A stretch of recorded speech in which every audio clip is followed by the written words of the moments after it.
What's up, Facebook? Let's try this again. Rob here at the City Fam offices. Happy Thursday, February 17th. I'm getting ready to do my vlog. It's been a couple weeks since I've done one. So if you can see me and hear me okay, even if you're not watching live, even if you're watching the replay, drop a comment, say hello, say hi, say hey. If it's your first time watching a live, let me know where you're watching from. We have people that attend these lives from all over the country, and sometimes we're able to match them up with other people that are in their area so that they can start doing life together. What's up, Phil Wagener? How are you? So, as you can see, like I said, I'm back here at the City Fam office, and it's good to be back. I was in the hospital for 12 days when I got my knees operated on. And for those of you that don't know, I ruptured my quadricep tendon in both knees. So one happened in Costa Rica, and then I came back, flew home from the States to the States early, cut my vacation short, and 2 days later, I fell on my good leg, my knee buckled, and the exact same thing happened on my left knee. And I had to get taken to the hospital in an ambulance and get both of my quadricep tendons reattached because they actually came detached. So that's what happened. How's it going, Marlene? So again, if you're watching, let me know that you can see me and hear me okay. Just say hello, say hi, say hey, whatever you do to greet people. And again, if it's your first time watching, even if it's a replay, leave a comment. Let me know where you're watching from if it's your first time. All right, let's get into it. So yeah, the injury, I'd have to say was kind of a low point for me where, you know, like, not having use of my legs for a week and a half was really kind of depressing.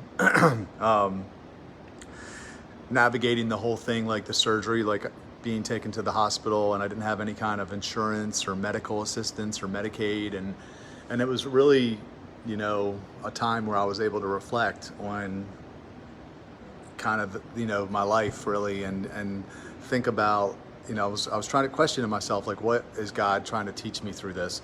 I don't think it was how's it going, Ashley? I don't think it was a coincidence that both my knees blew out 2 days apart. I really feel like God was trying to tell me something or teach me something. And so I was questioning that, you know, I was wondering what it might be. The last, like, you know, 10 years, I've really ran hard. Figuratively and literally. I mean, just, you know, push myself to the limit for the last 10 years. Personal development, the way that I work, you know, pouring everything into the book and the City Fam and the events and just everything that we do.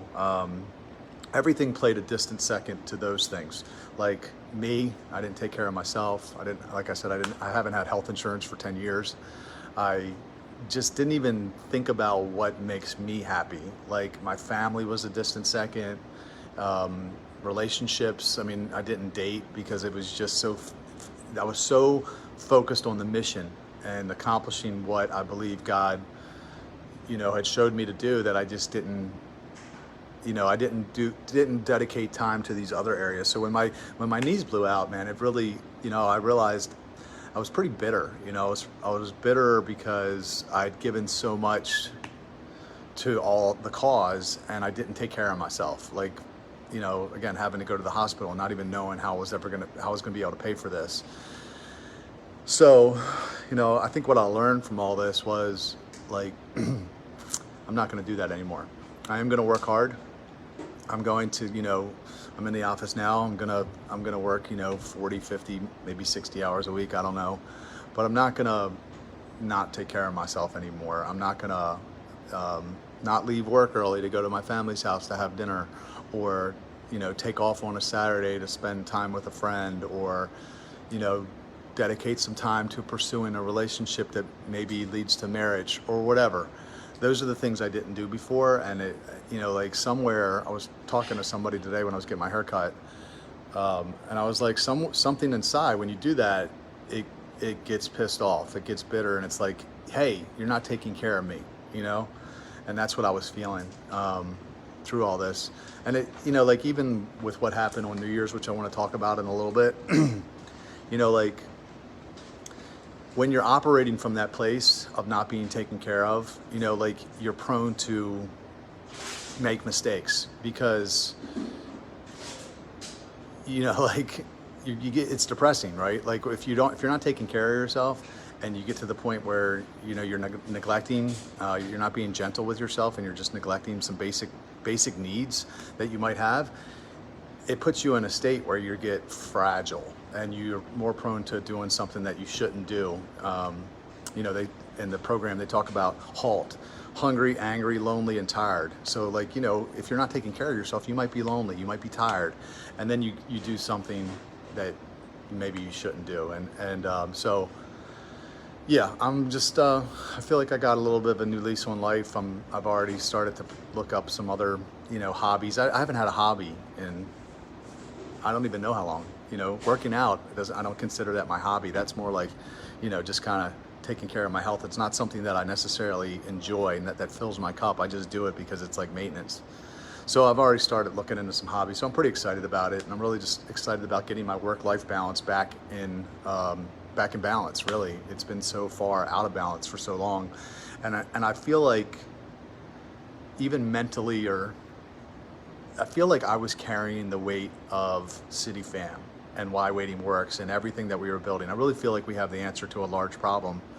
And I was carrying the weight of making that thing successful, building it out all the way out, helping it reach its full potential. I felt like it was all up to me. Now I pray a lot. And I do, invite God into everything, but I was still, somewhere in my mind, I was carrying it. And now I'm not anymore. I'm like, God, I'm releasing it to you. I can't do it. I'm going to take care of myself, and trust that you're going to do it when the time is right. And maybe that's what it was all about, Maybe God brought me to this point to really break me down, to show me that, like, you can't do it. I mean, I literally worked myself into the dirt to the point where I couldn't even walk anymore. So, like when I got back from Costa Rica, I blown my knee out, but when I got back from Costa Rica, I didn't go to the hospital. I came into the office and I worked all day. And then my knee gave out that night. If I had just gone to the hospital on Saturday instead of working, I would still, I would only have blown out one knee. But this is how I've been up until this accident happened, is everything was mission, me, everyone else, everything else was a distant second. So that's the lesson that I learned from it all. My last live, I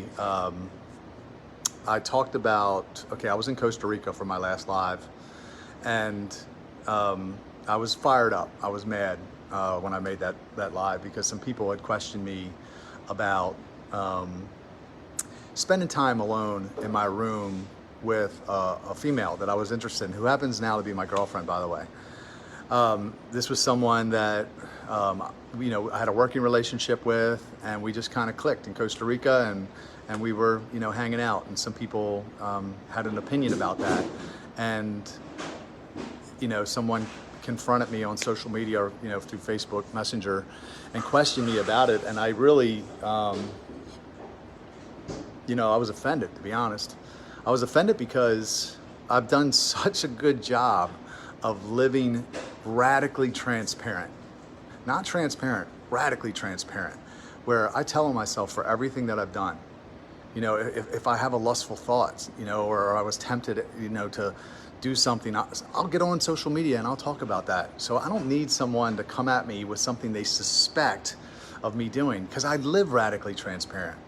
I know my past, and I know other people know my past, and I know what this looks like. I'm not unaware of what City Fam looks like. There's a lot of women in the group, and then there's me, and I'm the leader, and it just looks like maybe there's something weird going on. So I always want to talk about things, because I don't want anybody to have any thoughts like, oh, I'm just saying, look, this is what's really happening. Yes, I get tempted, or yes, when I looked at pornography last year, I talked about it on social media. So it's like, I live radically transparent.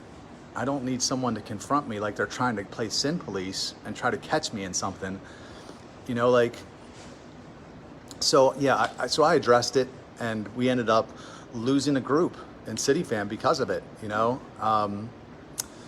They just basically pieced out, and then I deleted the group. So it sucks because I hate to lose people, but on the other hand, I have to preserve the culture.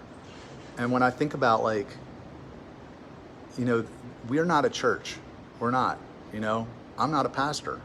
Pastors live in sheltered worlds. They live isolated from the real world in some senses. I'm not a pastor. I don't even get paid to do this. I'm a single guy that used to be a stripper trying to make a difference in the world. So if people don't think that this thing is going to be a little bit messy, not to say we condone it. We hold the highest possible standards for ourselves and everyone else in the organization. But when we don't meet those standards, when we don't hit the mark, we're going to give each other a pass. We're going to forgive each other because that's what I want. Don't you want to be forgiven when you don't hit the mark? Because you're not always going to hit the mark. And then if you don't do that, then what's the alternative? What's the answer? Then guess what? If you don't give people a pass, then people don't share. They're not honest with their mistakes because they know they're not going to be shown grace. So then it creates this culture of secrecy where nobody's talking about their shit. And then you become basically like the Catholic Church. And that's not what we're going to do here at City Fam. I'm going to try my hardest to be perfect. I'm going to try my hardest to do everything that God commands me to do. I read the Bible every day. And I'm going to try real hard to apply that to my life. But sometimes I'm going to mess up and I'm going to miss it. But what I hope people understand that this is what happened on New Year's. Let me break it down. I made out with a girl that I thought I was interested in after a party. That's it. That's all that happened. You would think that I went out and just got caught in some crazy sex scandal. I made out with a girl that I thought I was interested in at the time after a party. That's what happened. And if people can't show grace for that, now listen, I admit that I made a mistake because turns out I was not interested in that girl. I didn't know that at the time. It was what transpired after that made me realize that this was not someone that I could have long-term potential with. But, maybe I should have backed it up and played it a lot slower, which I try to. I mean, if for those of you that don't know my history, the last 10 years I haven't dated. I kissed one girl last year and all last year. Before that, I hadn't kissed a girl in a couple of years. So, I have been cautious. Do I have to be more cautious? I think I do, and I'm willing to do that. But if people, can't stand imperfections or messiness, then they need to leave. They need to get to stepping because we're not going to be perfect. If sex scandals creep into the church, that's the last place sex should be, is in the church, and it happens. We aren't even the church, So you don't think this thing is going to be a little messy? I mean, I'm not. I don't want it to be. I'm not condoning messiness, but you gotta give people a little bit of room, to be human because it's going to happen. So. We invest a lot of time in people. Like when they come into the organization, we get them started. We teach them everything that took us years to learn. We teach it to them free of charge. We give them the curriculum to their small group. Everything is free. There's no money being exchanged. I'm not getting paid. Our staff doesn't get paid. We're just helping. So if somebody's not a good fit, it's better for us to learn that early because I don't want to invest a bunch more time in you and then it turns out that you're a dud, you know what I mean? Or let's just say that you're a bad fit for us. Maybe you're a good fit for somebody else, you're just not a good fit for us. So, I know God opens doors and he closes doors.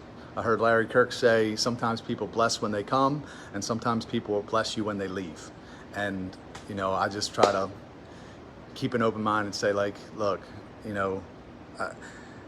if God wants to use a trial, a storm, a perceived storm, not even a real storm, but a perceived storm to kind of thin the herd and get the group, leaner down to the people that are really in this for the right reasons.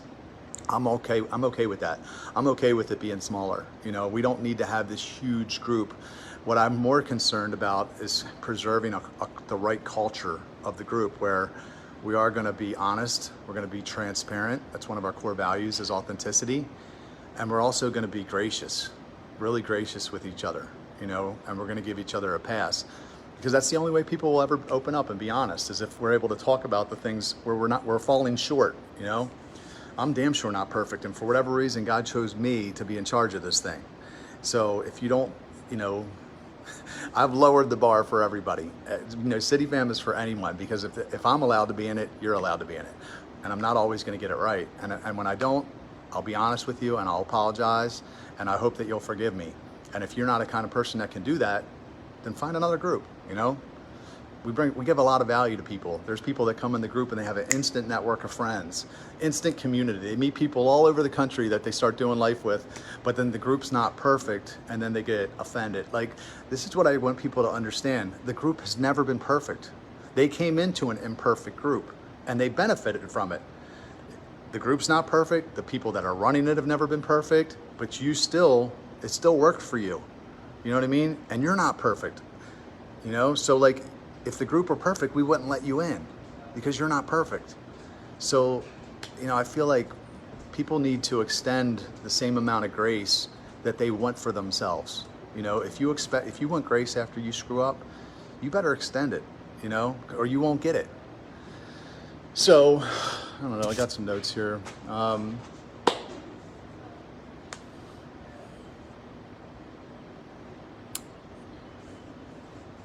I don't know. I think that's it, actually.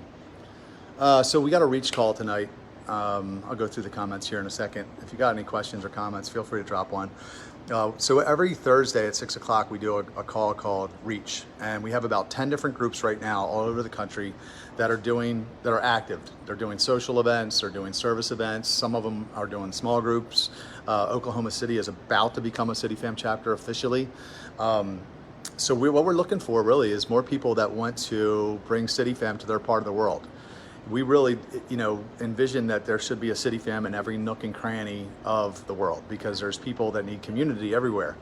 So not just the big cities, small cities too, small areas, you know, there needs to be this. So we do this call every Thursday at 6 o'clock where we kind of share the vision with the people on the call, but then we also are kind of answering questions and coaching up the people that are leading their groups. So right now, South Florida's, you know, doing events. Brett Dave's killing it down there. Julie in Oklahoma City. We got Roanoke, Elkin, Destin, Florida, Dallas, Texas, Redding, California, Mississauga, Canada. So we got several groups, people that are learning the process, how to recreate what we've done here.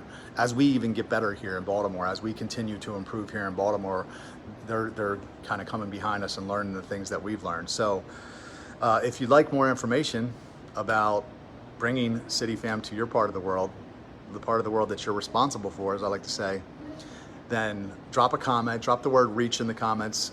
If you're watching this as a replay, still drop the word reach, and what I'll do is I'll actually drop the word replay, and I'll go back through the comments tomorrow morning and I'll look and see if there's anybody here, and I'll send you the recording from tonight's call. But if you can make it live, it's at 6 o'clock. It's usually about an hour, and you'll just learn more about what our vision is, what our values are, and just how to do this thing, how to follow our step-by-step process and kind of do what we've done here wherever you're from. So that's it. My uncle got out of the hospital yesterday. I just want to thank everyone that prayed for him.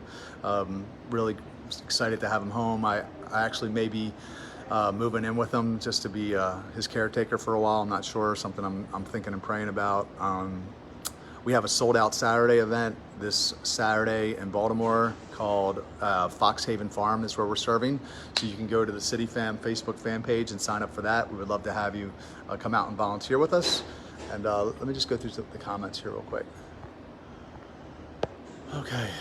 Willis, what's up? Marlene, how are you? James, what's up? Towson. Monica Yoder. Cab in the house. Brandy Bradley, thanks for that comment. Yeah, well, so I got medical assistance now, Marlene, so I was approved for that. So that's something good that came out of this accident. Terry Overson, mother of one of my favorite women. Jimmy Akers, what's up, bro? I love you, man. Aaron Kimberly, Deanna Schwindhammer is here. Who else? Rena. Hi, Rena, down in Florida, I think, right? Elizabeth Clapper, Rob Boyd. What's up, brother? What's up, old friend? Mike Harris. Kissing isn't a sin. Proud of you. Thanks, Ashley. You know, I sin because, you know, she slept in my room.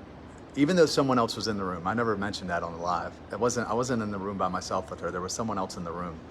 but it still looked bad, you know, and as the leader of the group, I realized that is, you know, I need to hold myself to a higher standard than that. And in one sense, when someone questioned me about, you know, spending time in my room with a girl in Costa Rica, in one sense, I was like, wow, it's pretty cool that we have an organization that standards are so high that someone would have a problem with that. What I didn't like is how they went about confronting me, you know, because it was very accusational, it was very judgmental. And at the end of the day, it's really none of their freaking business, because what I've committed to, I wrote a book about waiting to have sex until marriage and why it makes sense to do that.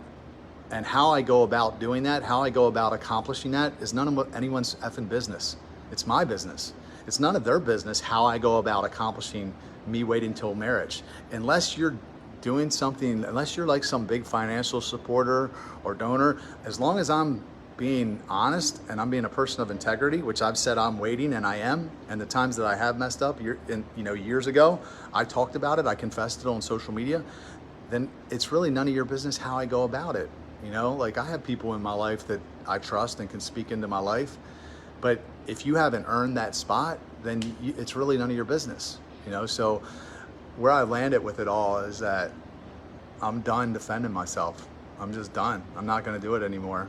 If people have questions or they don't think that I'm a person of integrity or whatever, then they can leave, you know? I'm not gonna sit here and defend myself. My track record is stellar. You know, in the last 10 years, I've had sex with 2 women in isolated incidents in 10 years. And that isn't being in the middle of environments where most of the time the people that I was around were not waiting. And I'm the one that's pulling them in my direction. You know, there are a lot of people are waiting now because they read my book or because they were inspired by my story. So I'm pretty proud of that, you know? So I don't need people that don't have my track record, you know, that are divorced and just, you know, hooked up with somebody last year or you know, a couple months ago and whatever, getting drunk and like, then they want to question me. I'm like, no, hold up. Take the freaking plank out of your eye before you worry about the speck in my eye. You know, that's what Jesus said. And it's the same thing that happens today. Same thing that happened back then is people want to look at everybody else, you know, through a microscope or through it, you know, they look at themselves, they look at everybody else through a microscope, but they look at themselves through rose-colored glasses. And it's like, it's repulsive, you know, like this is, I extend grace because I want it, I need it. And I know that I'm going to need it. So I'm like, listen, you know, people have messed up in the organization before and they're like, I'm sorry. I'm like, don't beat yourself up. Why? Because I know you're trying, you know, I'm trying too. We're all doing our best and we're going to help each other. But people are acceptance magnets. You know, if you don't accept them, they'll go somewhere else. You know, people would rather go to a bar. A Christian would rather go to a bar where people accept them than go to a church where people don't accept them. Even though those people in the church might have the same beliefs and they might share the same values, they'd rather go to a bar because the people accept them in the bar. You know, like, and that's, I don't want us to ever be like that. We will accept people, you know, and we will forgive them when they make mistakes. You know, I swear I've met the craziest freaking people since I've been doing this. You know, I thought there were crazy people when I was a promoter. I was a stripper and then I was a promoter. So I've met some crazy people in my life. I've met more crazy people that call themselves Christians than I have ever than when I was in the bars. You know, crazy ass people. And, you know, we got to bear with each other and forgive what our grievances against each other, like the word says. But, you know, I guess what I've learned is like the best way to handle people like that is just to back away slowly, you know, just to back away slowly, because if they're not wanting help or ready to receive it, which oftentimes they're not, then you can't really do anything for them, you know. So I was talking to the guy, Brett, down in Florida the other day, the chapter leader down there, and I said, look, this is what you have to understand. The bar to start a group in City Fam, you know, we call it single fam actually when they start out, is so low. We let anybody do it. Anybody can start a group, you know, as long as you got a willingness, we'll let you try. But that brings in sometimes not the greatest people because they have issues and they're broken in different ways or whatever. and then it ends up blowing up in your face, and when it blows up, sometimes people get hurt that are close around it, because people just don't like drama, but honestly, the chance, if we start 10 single fams, the chances of them becoming a chapter is probably pretty low. Like, it's probably going to be like 1 out of every 10 groups actually make it to become a city fam, because it takes a rarely rare individual to be able to do this. They have to be, relatable to people. They have to be super committed, to the cause. They're not making money, and it is work. And then they have to be, like, relatable, but then still not like in the world, but not of the world, is what the Bible says. And it ain't easy, it's not easy to be in the world and then not of it, because what happens is sometimes the culture around you influences you. So, like, going back to the grace thing, like, if we're only going to let perfect people that never make mistakes, right? Because that's what it made me feel like after New Year's, was like, you can't ever make a mistake, even though you didn't have sex with anybody, just because you went a little too far, or it looked bad. Like, people judge me, or harshly. I felt like some people did, for sure. And it's like, so if you're saying that only perfect people can go out and be on mission, then nobody goes on mission. We're all disqualified at that point, if you have to be perfect, because nobody's going to be perfect. So anyway, we're all vulnerable, and that makes us human. Remain humble. Perfection is an illusion. Wait, Rob, you're human, Deanna said. Poor guy. Yes, we're to keep each other accountable, to help each other, but to judge to the extreme, no. Condemn and shame, no. The word does say to judge other Christians, right? It says basically, who are we to judge those outside the church? Are we not to judge those within the church? But the thing is like, if you don't have the trust built up, that's the thing that matters. If you don't have that level of trust with the person, and you're not even at the level that you're trying to call someone else out on, that creates problems, So you are to judge, but there's a way to do it. And it's, for me, I have people in my life that I respect, that are very spiritually mature, and I, have given them permission to speak into my life. But it's when somebody that doesn't have permission, that I don't see necessarily that level of spiritual maturity, and they try to come at you, that's where it gets tricky. So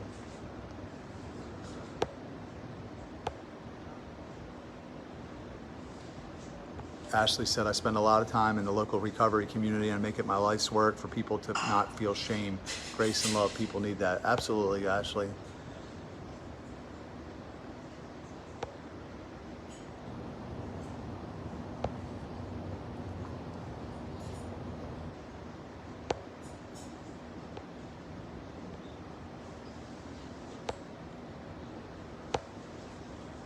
Rena says, until I can send people to heaven or hell, there's no judgment coming from me. Grace and forgiveness is on rinse and repeat, yo.